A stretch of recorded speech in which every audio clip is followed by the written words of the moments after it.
When you go to a race, it can start to feel like Groundhog's Day. Rider after rider, helmet after helmet, and there's one winner and so many losers. It's only when you go behind the helmet, you see that there are different motivators, different goals, different reasons for being there. Every single one of the hundreds of people here have their own story. We can't show you all of them, but we're gonna show you 5.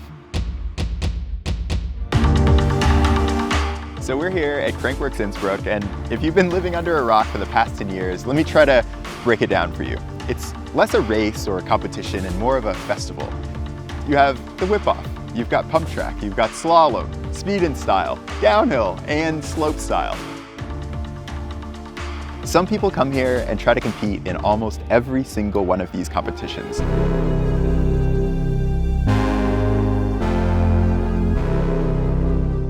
Yeah, I mean, there's obviously this specific goal, and that's do whatever and do it all. Trying to do the slope style, doing the whip off, doing the downhill, doing the dual slalom. Crankworx is quite a bit different than a World Cup, just kind of the vibe. You know, it's a lot more open, you get a lot more contact with, you know, fans and stuff like that. It's less like focused on that one thing. What was it like growing up in Whistler, like the mecca of mountain biking? It was so good to grow up in, you know, just riding the bike park every day, all day. Yeah, and then having Crankworx roll around once a year, it was really nice too. You said the first time you went and watched was when you were like 6? Yeah, like probably roughly 6, 7, 8. Your mindset as an athlete is so mature. Where do you think that comes from? I think the chill mindset comes in with being in the sport for so long. You know, I'm still really young, but I've been, you know, riding since I was 2. I've been doing tons and tons of events since I was, you know, super little, and I've kind of, you know, grown up with all these older guys, which I think kind of taught me to maybe be a little bit more mature. But still have my kid thoughts every now and again.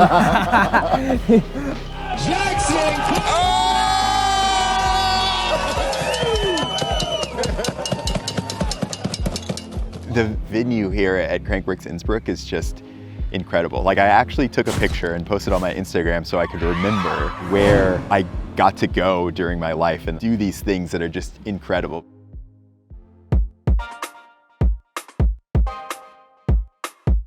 I just need to get my pass and... Are you gonna win?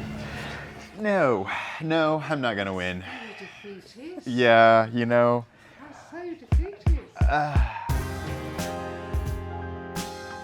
Crankworx is really special to me because I feel like it's launched my career twice. Once as a professional mountain biker, where I got to go to Whistler and compete in whip-off and downhill. But you can always tell how good somebody is by the way their number plate looks. Like if it's on the bars, no, don't put your number plate on the bars. And then now, again as a broadcaster, I never ever thought that I was gonna work in the mountain biking industry when I got done racing World Cups. Oh, Cathro, baby, I'm on you! I'm on you! Oh, yeah, baby! He takes the lead! At the World Cups, I'm the expert, so I try to point out little nuances of what the riders do, and Rob is the host. And here, I got to play that role. I'm gonna rely heavily on Brother Alan over here. Oh wait, I was gonna rely on you. Oh my God. And the difference is you have somebody in your ear saying, all right, ask another question, wrap up, make a short one. The one that gets me is when you're like, you're talking like, okay, wrap it up, and you're like, and up. Yeah, that happens to me too. I do that exact same thing. It's like a completely different thing. You have to be on and you have to be quick. Welcome to Crankworx World Tour here in Innsbruck. We have some of the best riders and athletes in the world. It's just crazy the level of the women's field. So this first round, we have Vaya on the left, Johnson on the right. See that Queen of Crankworx, defending champ plate on Vaya's bike. She's riding through an injury. Let's see what she's got on this first jump. So a month ago, it was Red Bull Formation. It was in Utah, in Virgin. Had a really good time. Unfortunately, on the second riding day, I got a big crash and blew my ACL. And as I made my way down the mountain, I was like stressing right away about Innsbruck. I was like, I've never done any before, but I don't think it's like the kind of thing that you're ready in 4 weeks. Most people wouldn't do that. You would be resting, you would get surgery. So like, Why do you come here and ride injured? I really like challenges. And especially the doctor I had is a mountain biker. He was kind of like, you might be one of those people that can live without an ACL. And then as soon as like I get a green flag, I'm in. Like, I don't know, what else am I gonna do? And what are some of the injuries you had before? Stop! It's bad. I have such a collection of injuries. I did a few collarbones. I did a wrist. I did a femur. I did a pelvis. I did a liver. I did a knee. I remember this one point in time, I got another injury. Like, I had peer pressure from my family and relationships where they were like wanting me to stop and get a real job. And then Stevie passed and I was like, screw that. I'm gonna take it year by year. I wanna do what I love because holy moly, it's crazy. And so I became professional, living from it. I'm very happy with how I'm doing and embracing injuries when they come because it is part of the game. Yeah, there's no expectations in downhill. It's always the last event of the week after like a handful of events. By the time I get to downhill, it's very much, you basically sign up for fun and only because like what else are you gonna do on Sunday? Maya! Hi. How was your run? It was good. Is it hard? It's, yeah. Hi. Hi. We need you at the hot seat. Okay. Thanks, Lauren. I can't believe you found us. Oh my. It's like, I need you to find my, I messaged you Okay. and I've tracked you down. 6 minutes. When you watch the live feeds, you see the riders and you think that those are the stars, but there are so many people that make this happen, and one of the people that everyone here knows is Lauren. Good luck with seating, good luck with training. We'll see you later. Hey, Haz. How are you feeling? Good, I'm getting Robin food. Good. Yay! What's up, Alexa? Happy belated birthday. You're welcome.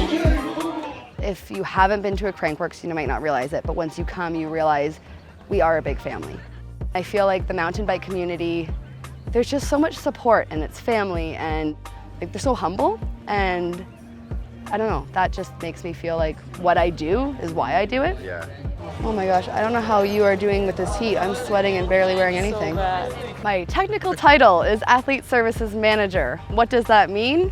Anything that interacts with an athlete. So practice is like half an hour shorter, or? Oh, actually, I just got that update and I was reading it.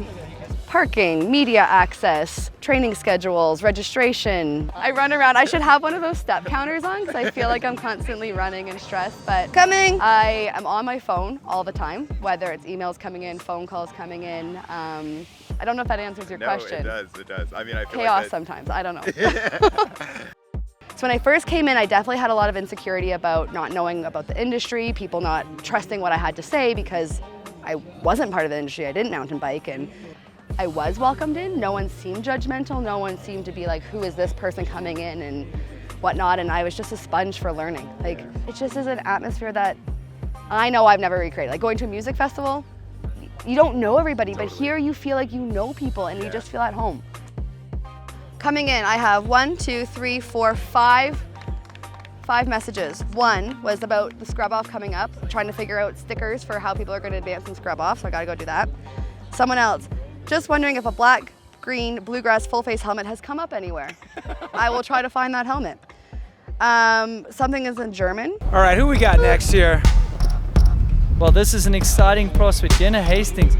Look at her age, 18. She's still in the junior category. Yeah, this year was my first time out of Australia and New Zealand in my life. Really? Yeah. What was the thing that like surprised you the most? Like, if you wear bare feet, people were like, like, my dad was walking down the street yesterday, was telling me, and I think he went into a supermarket and there was this old man that looked like he was about to like throw up because dad was in bare feet, and he's just like, and I was like, what? You could walk into a supermarket in New Zealand in like your underwear and they wouldn't even bat an eyelid. They'd just be like, are you ready? Come on, Jenna! There was always this talk about, oh, you could go overseas and race World Cups, but until we were actually booking plane tickets and everything, I was like, okay, it won't really happen. Like, surely it can't like actually happen. Like, I still don't even know if I've like realized what I'm actually doing yet. I don't think I've come to terms with that yet, that I'm literally like, I'm talking to Valley Hole and I'm talking to like all of these like professionals that I've looked up to for years. It's so weird. All right, Jenna, so what you're gonna need to do is, yeah, all good. Just try to make that happen and then we're gonna be good. Make what happen? Just try to, just do what I said. No pressure, Jenna, but pressure. I don't even know what I thought they were, but you see like them winning World Cups and all this stuff on social media. It's not like you don't think they're not a normal person, but you're like, whoa, they're living such a cool life. And then when you meet them, it's like, well, I'm kind of doing the same thing they are. So it's so like weird. No, I said to Dad yesterday, I'm like, oh, well, I haven't podiumed in the other two, so I have to podium in this. And then I was like, yeah, so World Cups, I'm second year junior. Crankworx, I'm racing the elite category, so racing everyone I wouldn't race at a World Cup. Valley Hole, Nina Hoffman, and we like went through everybody. I was like, good luck. So all eyes on Jenna Hastings right now as she takes to this Crankworx Innsbruck downhill course. Will she? Wow, she's up 0.5 up onto the boardwalk section. Can she carry this pace? So she has the pace here. She's on point to knock Via Verbeek out of the hot seat. She just needs consistency for the rest of this run. Like, what am I even kidding? She's got it. 2.6 up on Via. Now, this is where she's got to keep it going because Via was incredibly quick. Look at Via. She's like, all right, well played, nice shot. Oh! Oh, no, no, no, no, no, no, no, no, no, no. Disappointment for Jenna. She was 2.6 up. I think she's hurt. No.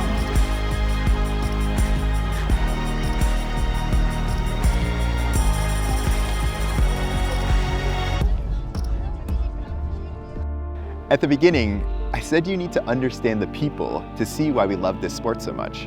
And I hope these stories have given you an idea of what I meant by that there is so much more behind the helmets you see flying down the track. Valley Hall into the hot seat, 8.6 ahead. Back for the crown. There's failure and success, heartbreak and triumph. Thankfully, we have events like Crankworx to make it all possible.